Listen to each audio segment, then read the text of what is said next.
The universe, in its infinite wisdom and spectacular indifference, had classified exactly 4,723 planets as uninhabitable death worlds. Theta 7 wasn't even in the top 1,000. It was just cold, -70 degrees Celsius on a warm day, with winds that could strip the heat from a body faster than a Vexorian accountant could strip joy from a birthday party. The Galactic Safety Commission had slapped a level 4 hazard rating on it, survivable for approximately 47 minutes without proper equipment, which made it slightly less deadly than a Croaxian mother-in-law's dinner party. Captain Vrel stood in the smoking wreckage of the cargo hauler Profit Margin, his 4 eyes blinking in sequence as ice crystals formed on his respiratory slits. The ship had come down hard, torn through Theta 7's atmosphere like a meteor with commitment issues, and now resembled abstract art created by someone who really hated geometric shapes. Sparks fountained from severed power conduits, the smell of burning insulation mixed with ozone, and somewhere deep in the hull, something important was making a sound like a dying accordion. "We are doomed," Vrel announced, his translator rendering his species' death rattle dialect into flat, matter-of-fact common. "The ice will claim you all." It was the kind of pronouncement that worked better with dramatic lighting, maybe some ominous music, but the crew of 12 huddled in the cargo bay got the general idea. The heating systems were dead, the distress beacon was questionable, and they were standing on a planet that treated body heat like a personal insult. The crew represented 7 different species, each one evolved under conditions that made frozen wasteland about as appealing as gargling broken glass. There was Tilix, the Motheran whose species evolved in volcanic caves and considered anything below 40 degrees Celsius uncomfortably brisk. Gorman and Helix, the twin Screevy, whose mucous membranes were already crusting over in the cold. 3 Vexorians, whose homeworld was a humid jungle where the temperature never dropped below 28 degrees, and assorted others, all with metabolisms designed for warmth, comfort, and definitely not this. Then there was the human. Marcus Chen stood near the cargo containers, hands shoved in his jacket pockets, breath misting in the air. He looked at the smoking wreckage, then at the ice stretching to the horizon, then at his captain, and finally at his crewmates, who were beginning to vibrate with either cold or existential terror. "So," Chen said, his voice cutting through Tizig's chittering panic and Gorman's mucus-gargling despair, "anyone check if the cargo survived?" Vrel's 4 eyes swiveled to the human, with the kind of look usually reserved for someone who'd just suggested taking a nap in a burning building. "The cargo? We have perhaps 2 hours before our core temperatures drop to lethal levels, and you're concerned about the cargo." "Well, yeah," Chen said, already walking toward the nearest container. "Because if the insulated medical supplies made it, we've got emergency thermal blankets. And if the food shipment survived, we've got chemical heating packs. And if we're really lucky, someone ordered something stupid that we can repurpose." The human began prying open containers with a pry bar he'd produced from somewhere, moving with the casual efficiency of someone who'd done this before. The rest of the crew watched, shivering as Chen pulled out shipping manifests and started sorting through wreckage like he was shopping for groceries. "This is madness," Vrel declared, his voice taking on the ceremonial tone his species used for funeral rites. "We should prepare for the end with dignity. I have composed 7 death poems, and I intend to recite, 'Found the medical supplies.'" Chen called out, hauling a container onto its side. "Thermal blankets for everybody. They're the cheap aluminum ones, but they'll reflect body heat. Teasier first, you're already turning purple, and I'm pretty sure that's bad for your species." The Motharan accepted the crinkly metallic blanket with trembling appendages, wrapping it around her thorax. The effect was immediate. Her chittering reduced from existential terror to merely profound concern. Chen kept moving, kept sorting, kept doing things while everyone else stood around waiting to die with varying degrees of dignity. He found the food shipment, frozen solid, naturally, and hauled it toward the least damaged section of the hull. He found cargo straps and emergency sealant. He found a box of industrial adhesive rated for extreme temperatures. He found 3 containers of mining equipment that nobody could explain, but which included thermal boring units designed to cut through ice.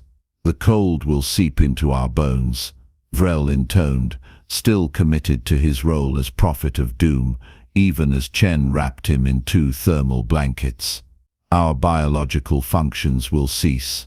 Our stories will end here, on this forsaken, ice planet. Very scary," Chen muttered, now jury-rigging one of the thermal boring units to run in reverse. "Captain, with respect, your species evolved on a moon with an average temperature of 15 degrees. You're cold adapted. You'll be fine if we can get the temperature up to like 0 degrees. 0 degrees is still freezing. 0 Celsius. That's 32 Fahrenheit. Practically balmy." Chen's hands moved with practiced efficiency, rewiring the boring unit's heating element. "My grandmother used to ice fish in weather colder than this. She'd sit on a frozen lake for 6 hours waiting for something to bite, then complain the fish weren't biting because it was too warm." The boring unit hummed to life, and heat, blessed, beautiful heat, began radiating from the repurposed device. It wasn't much, maybe enough to warm a small area, but it was something. Chen positioned it near the cluster of Vexorians, who immediately stopped their death chants and huddled closer. "How did you know how to do that?" Helix asked, her voice crackling through frozen mucus. Chen shrugged. "Thermal boring unit is just a fancy heat exchanger. Reverse the polarity, redirect the output, make sure it doesn't explode. Standard stuff. My uncle's jury-rigged half the heating systems in Manitoba. This is basically the same principle, just fancier." He said this like it was normal. Like everyone's uncle had illegally modified heating systems. Like make sure it doesn't explode was standard operating procedure for staying warm. While the crew thawed, Chen went back to scavenging. He pulled panels off the ship's interior walls, insulation foam that he repurposed into windbreaks. He found emergency ration packs, and using a chemical heating element from a medical kit, started warming them up. The smell of reconstituted protein stew began filling the cargo bay, and several crew members looked like they'd just witnessed a religious miracle. "I don't understand," Gorman said, accepting a steaming pouch of food with trembling appendages. "Your species, you're from Earth, yes. Earth is a garden world. Temperate. Mild. How do you know how to survive this?" Chen laughed, actually laughed while pouring hot water from a melted ice chunk he'd heated with another repurposed thermal element. "Garden world. Earth. Oh man. Wait until you hear about the Ice Age. Or winter. Or that time humans decided living in Antarctica was a fun idea. Or Canada. Especially Canada."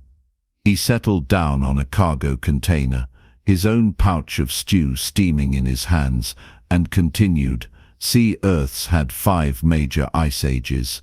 The last one ended like 12,000 years ago. My ancestors survived that wearing animal skins and living in caves. They hunted woolly mammoths in blizzards. They invented igloo houses made of ice to survive ice. Humans are ridiculously good at not dying in cold weather because we've had lots of practice." The crew stared at him. Vrel's 4 eyes blinked in a pattern that suggested his worldview was undergoing rapid deconstruction. Your species hunted megafauna during ice ages, the captain said slowly, for sport, for food mostly. But yeah, Grandpa's got a picture of great however many greats grandfather standing next to a mammoth kill. Family's proud of that one. And you built structures from frozen water, Tulix added, her voice steadier now that she was warm and fed, to escape frozen water. The irony wasn't lost on us, but it worked. Insulation's insulation. Chen took another bite of stew, then stood up. Speaking of which, we should build a proper shelter before nightfall. It's gonna get colder, and this heat source won't cut it once the sun goes down. Colder, several voices asked in unison, tinged with fresh horror. Probably -90, maybe 100 below. But don't worry, I've got a plan. Chen's plan involved gutting several cargo containers and arranging them into a windbreak formation.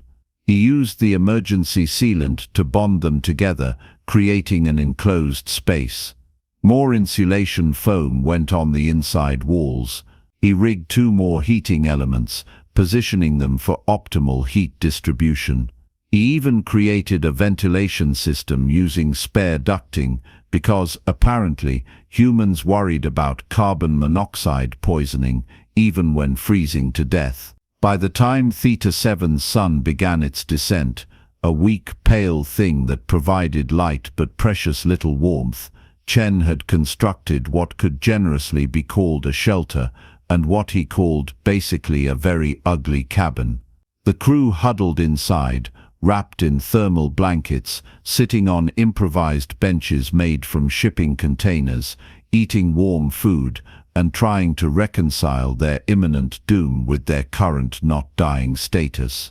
I still don't understand, Vrel said, his death poems forgotten, his dignity slightly restored now that he wasn't shivering.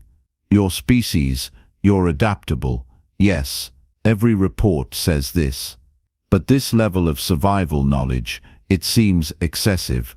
Chen grinned. You know what humans do for fun, Captain. We go camping. We voluntarily leave our comfortable homes with heating and running water, and we go sleep in the wilderness. In tents, sometimes in weather exactly like this. We call it roughing it, and we pay money to do it. That's insane, Gorman said. Yeah, probably. But my dad used to take me winter camping every year, taught me how to build snow shelters, how to layer clothes, how to recognize frostbite, said it built character. Chen snorted. I thought he was crazy, but turns out freezing your butt off in the wilderness teaches you stuff that's useful when you crash land on ice planets. The human pulled out a deck of cards from his jacket, because of course he had cards, and started shuffling.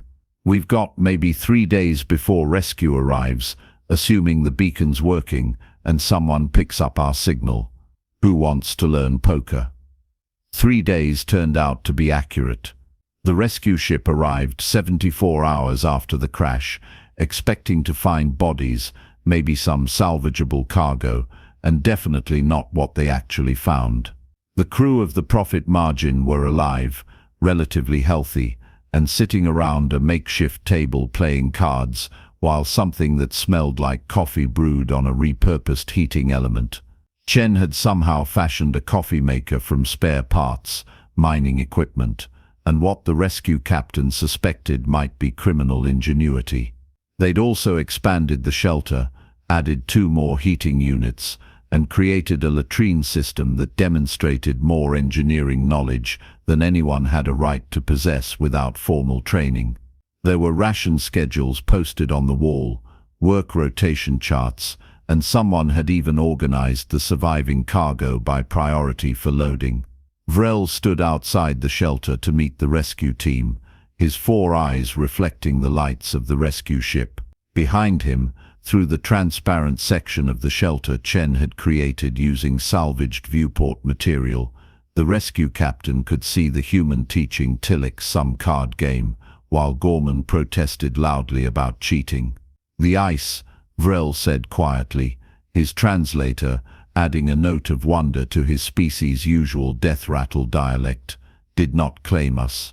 "I can see that," the rescue captain said, a Drellian whose species had 11 words for different types of suffering and only 3 for joy. "How?" Vrel gestured toward the shelter, toward Chen, toward the human who'd turned a death sentence into a camping trip. "We had a human inside." Chen had just won another hand, judging by Gorman's outraged chittering. The human gathered his winnings, betting was done with ration crackers, and looked up as the rescue team entered. "Oh good, you're here," Chen said cheerfully. "I was running out of card games to teach.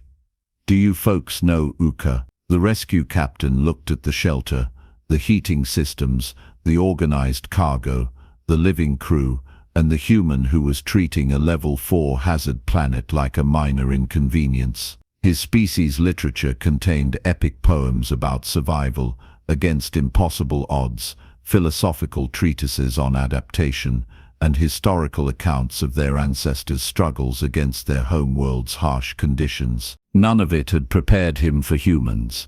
"Report this," the captain said to his second officer. "Command needs to update Earth's classification." Again, from garden world to what? The captain watched Chen fold up his cards and start helping crew members pack their belongings, moving with the easy efficiency of someone for whom survival was just another Tuesday. "Training ground," he said finally. "Earth is apparently where the universe sends species to learn how not to die." As the crew filed onto the rescue ship, warm and fed and very much alive, Chen took one last look at Theta 7. -70 degrees, winds that could kill in minutes, ice stretching to every horizon. The kind of planet that made other species compose death poems. He pulled his jacket tighter and grinned. "Honestly," he said to nobody in particular, "I've seen worse in Minnesota." The ice, it turned out, hadn't claimed anyone, but Chen's grandmother would be disappointed he hadn't caught any fish.